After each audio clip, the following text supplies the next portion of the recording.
We would like to acknowledge the Yagara people and the Turrbal people as the traditional custodians of Meanjin, the lands in which we record this podcast today. We pay our respects to elders past, present and emerging.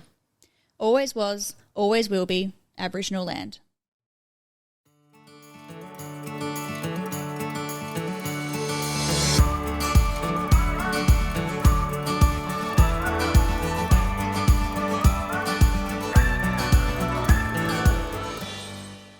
Hey everyone, and welcome to For the Health of It podcast, a Healthcare Australia podcast. Made for healthcare professionals by nurses on the inside. My name is Jessica. And I'm Xana. And we are actually the Healthcare Australia brand ambassadors, and we do Yes. the For the Health of It podcast for you guys today.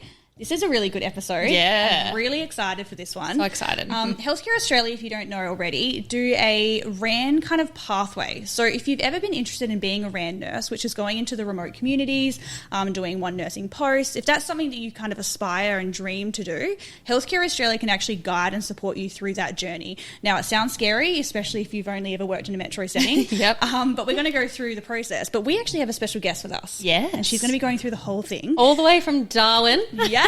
Welcome, Kristie. Kristie.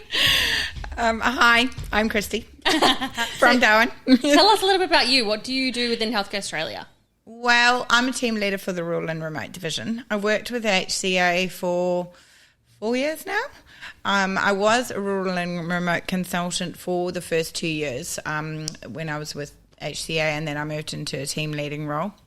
I'm really passionate about rural and remote area nursing, particularly in remote communities and involving indigenous health. I just believe that everyone deserves access to healthcare, no matter where they are.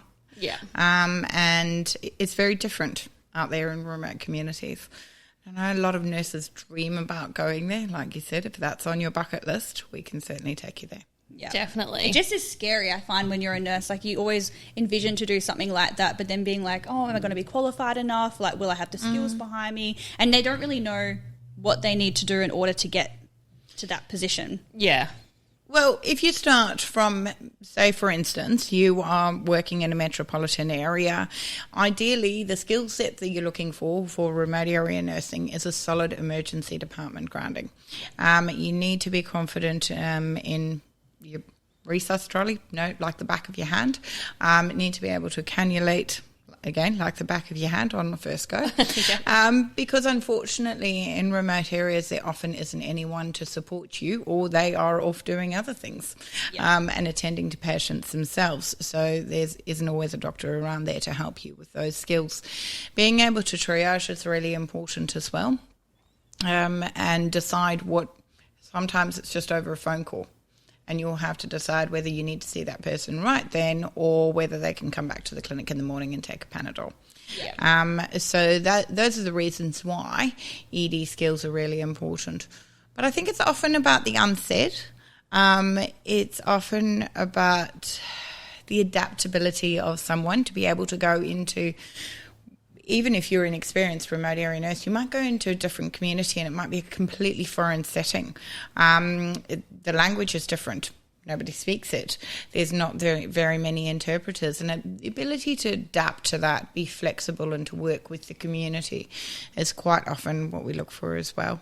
Yeah, So definitely. good. It's something I'd always dreamed of doing, like while I was doing my travel nursing. And I think I started in a metro setting as well, Yeah, like same as most people Xana. do. You're in Sydney and I was in Perth, and then we kind of branched out into the rural remote kind of section of within Healthcare Australia. I like to call it travel nursing because a lot of people view rural remote as just what we're talking about today, like the RAN pathway. So that scared me so much. And I was like, I'm not ready for that. But then I found out that when you do a regional placement, which is what you can start off with when you're first doing placements, is these are towns of like 20 to 50,000 people. So you're really supported. There are doctors there, of course. It's a very well-run hospital. And that's like a really good starting ground, isn't it, to start off at Absolutely. a regional hospital. Yeah. And then you kind of work your way through, and that's what the pathway is going to help you with, isn't it?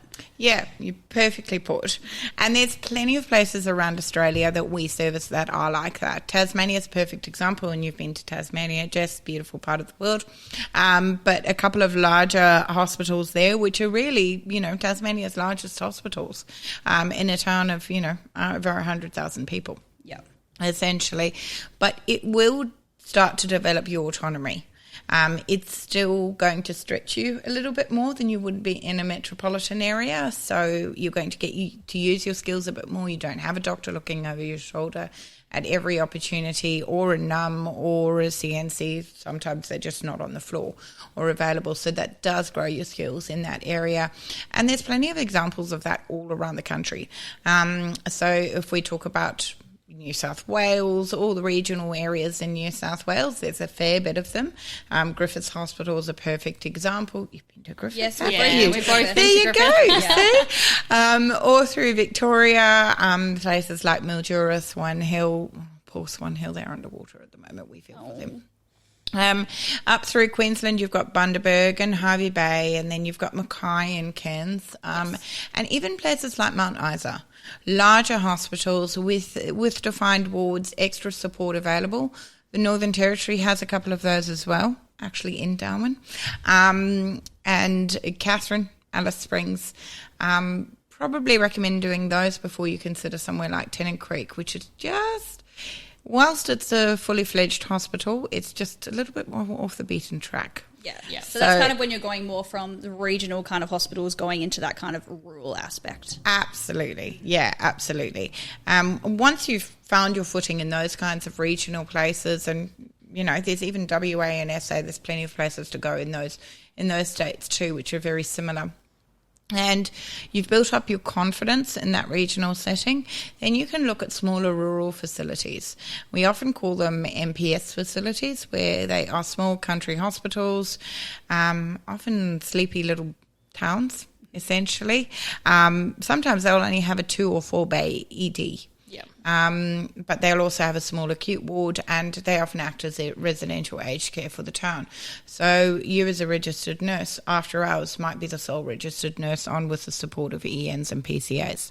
And you've got your NUM on call for support.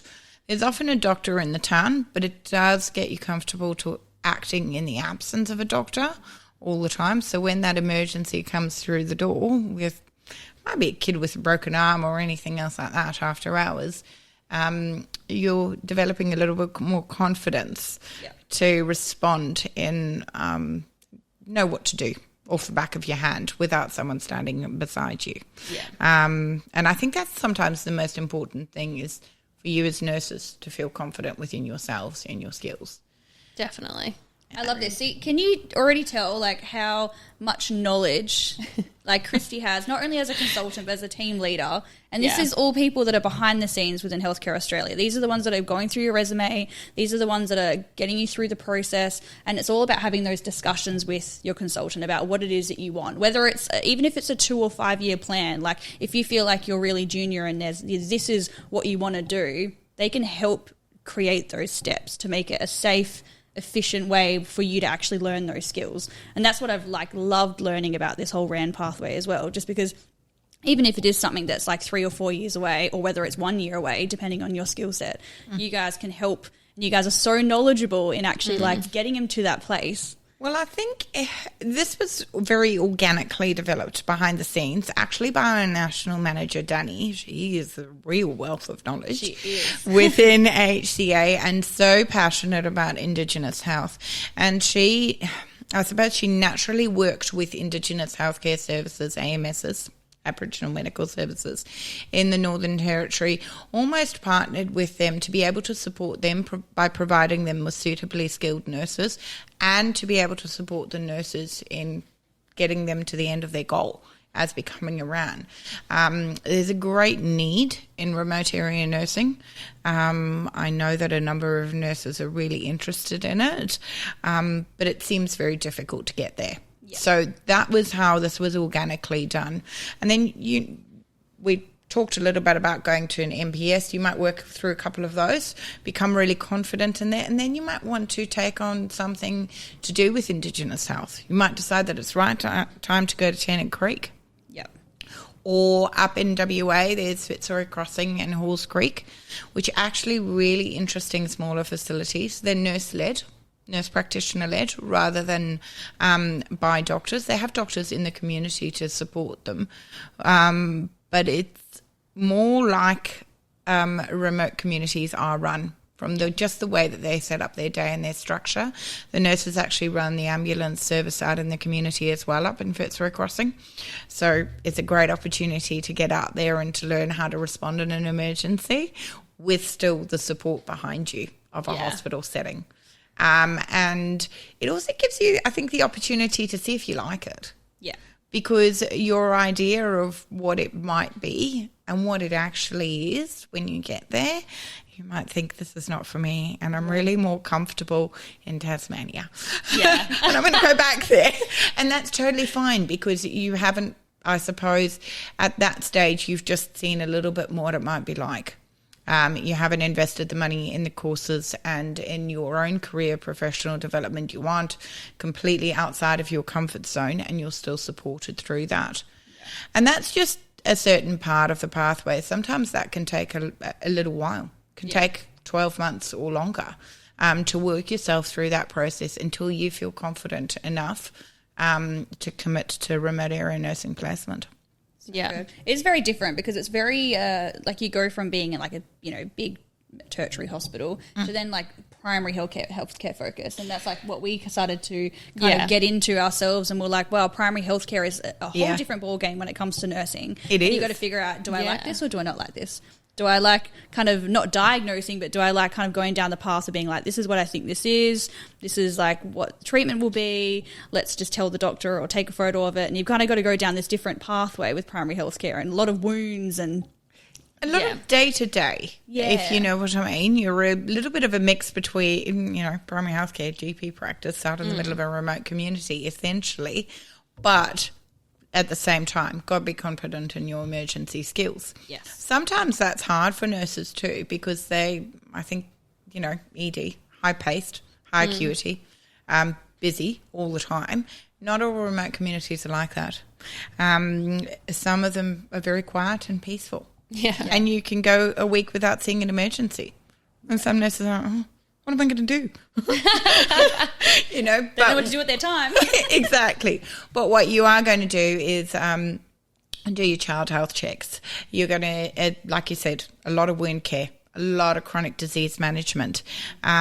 You're going to make sure the immunisations are up to date in the community. You're going to make sure that all the renal patients are attended to. They've all had their health checks done, their recalls. If there's any recurring conditions, you're going to look after them.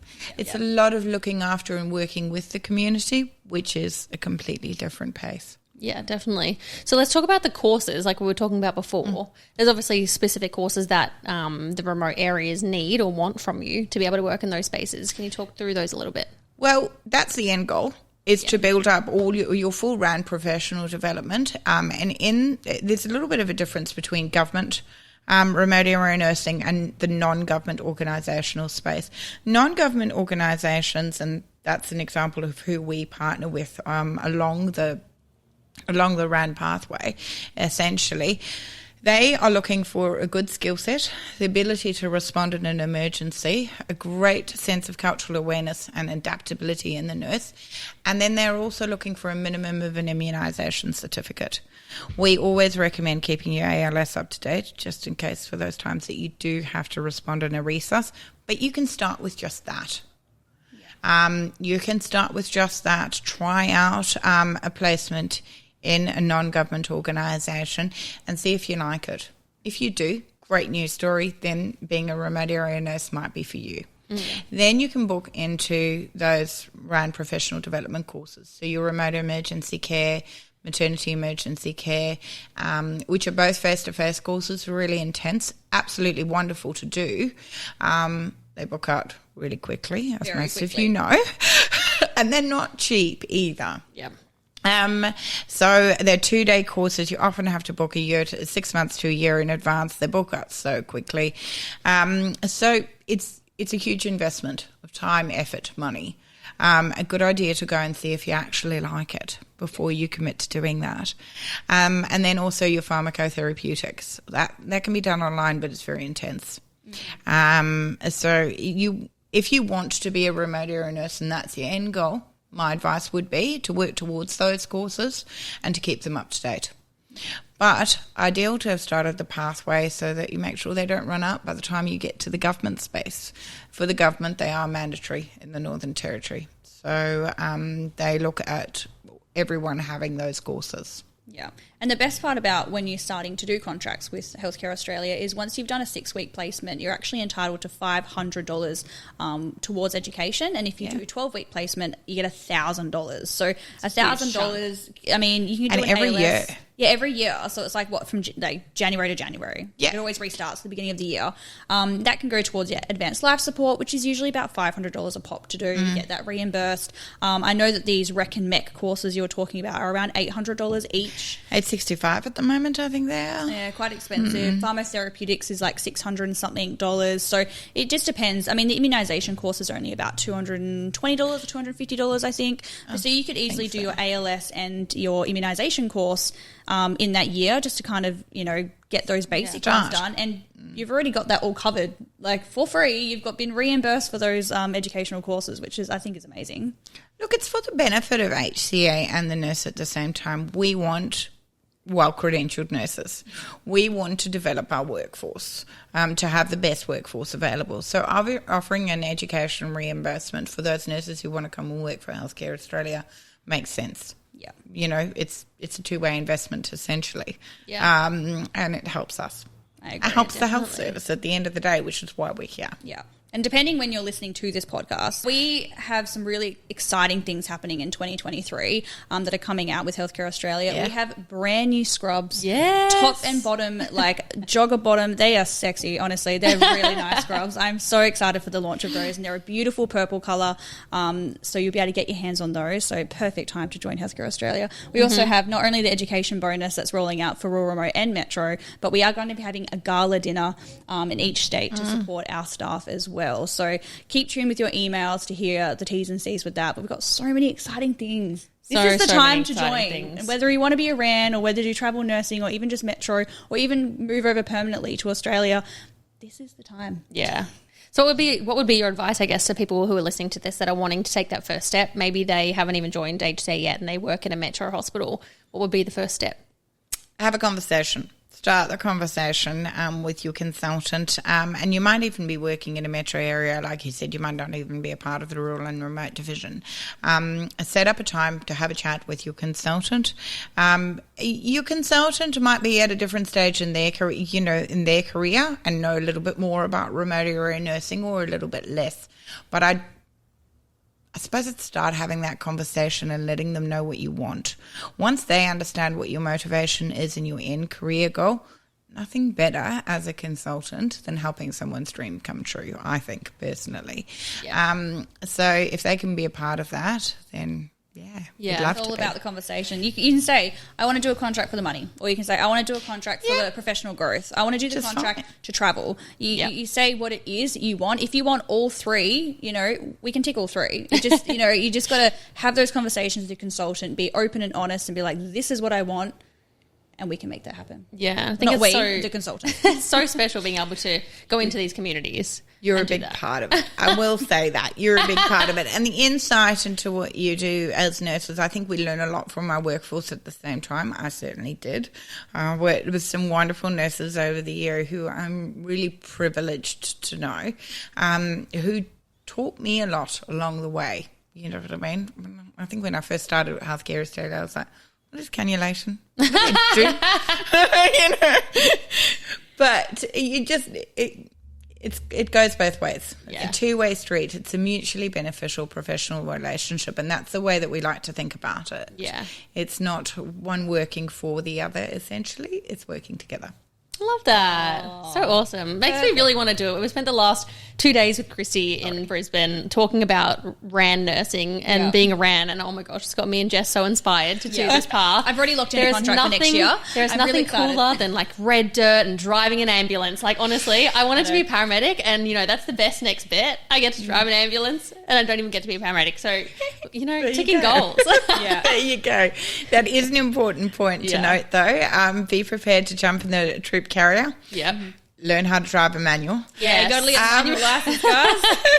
Got to get your manual. So be willing to get your hands dirty, because sometimes if there's a number of the ambulances out in the community, you'll be driving one. Yeah. So cool. How awesome. Like putting that on your resume, being like, I want to do that. Yeah. I just want to get a photo of me in an ambulance driving it. Like, how cool would that be? The things people do for the gram, honestly. Oh, yeah. If you want it for the gram, we've got it available. Yeah. And if anyone has any amazing travel photos with HCA or anything like that, please shoot them through to us because we love making reels about people's adventures. We actually have one coming out on Friday and it's just full of one of our HCA nurses traveling around WA and it's so nice. So if anyone has any cool drone shots, please send them to us because we love it. So if you don't know already, Xana and I are actually behind the scenes with Healthcare Australia doing all the social media. So if you're going on Healthcare Australia on Instagram or Facebook and you're sending messages in or commenting, we're actually the ones writing back to you. So we think it's really important that there is nurses actually replying back to nurses, midwives, AINs, just because we kind of have a little bit more of an understanding